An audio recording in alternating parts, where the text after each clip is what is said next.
एक राजा की 6 पत्नियां थीं। राजा उन सभी को बहुत चाहता था। वो बहुत ही नेक दिल और प्रजावत्सल राजा था। राजा जय सिंह के राज्य में पशु पक्षियों से लेकर मनुष्य तक सब खुश थे, परंतु राजा के मन में एक गहरा दर्द छिपा था। उनकी 6 पत्नियां थीं, पर उनमें से कोई भी उसे संतान सुख नहीं दे पाई थी। ये दर्द हमेशा उनको कचोटता रहता था। राजा ने इसके लिए अनेकों यज्ञ और पूजा पाठ करवाए। जिस पंडित ने जैसा बोला, राजा ने वैसा ही किया, पर किसी की कोई भी युक्ति काम न आई। संतान की चाह में राजा ने एक एक करके 6 शादियां की, पर किसी भी रानी से उसे संतान सुख की प्राप्ति नहीं हुई। एक दिन राजा जय सिंह शिकार के लिए जंगल गए। वहाँ एक मृग का पीछा करते करते वो जंगल में दूर तक निकल गए। मृग तो भाग निकला, पर अब राजा भूख और प्यास से व्याकुल हो गया। तभी राजा के कानों में पानी के बहने की ध्वनि पड़ी। ध्वनि सुनते ही राजा की जान में जान आई। सोचा, जरूर आसपास ही कोई पानी का झरना है। भूख न सही, कम से कम प्यास तो मिटेगी। राजा ने ध्वनि की दिशा में तेजी से अपना घोड़ा दौड़ा दिया। जल्द ही राजा की आंखों के सामने एक बड़ा झरना था,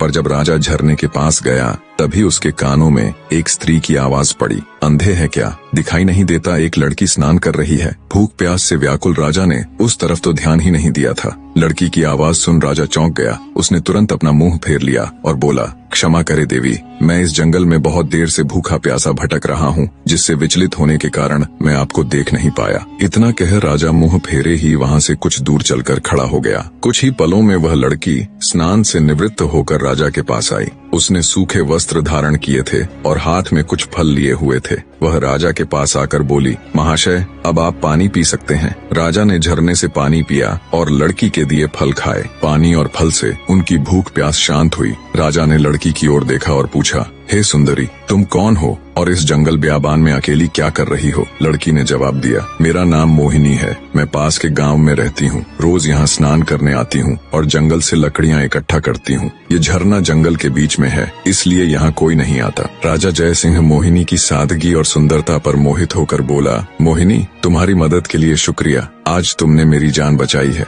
वरना मारे भूख प्यास के मेरे तो प्राण निकलने वाले थे। मोहिनी बोली, महाशय, अब आप भी अपना परिचय दीजिए। राजा ने गंभीर होकर कहा, आज नहीं सुंदरी, फिर कभी मैं जरूर तुम्हें अपना परिचय दूंगा। इतना कह राजा ने अपने घोड़े पर सवार होकर वापस अपने राज्य की ओर प्रस्थान किया। परंतु राजा के मन में अब भी रह रहकर कामिनी के विचार आ रहे थे। उसकी सुंदरता, उसकी सादगी, उसकी मधुर आवाज, सब कुछ राजा के मन में गहराई तक उतर गया था। महल में लौटने के बाद भी राजा के मन में वो ही सब चल रहा था। राजा को समझ नहीं आ रहा था कि 6 रानियों के होते हुए भी वह उस अनजान युवती के प्रति इतना आकर्षित क्यों है। कुछ सोचकर राजा अपने भरोसेमंद वजीर गौरीनाथ के पास जाता है। बने रहे।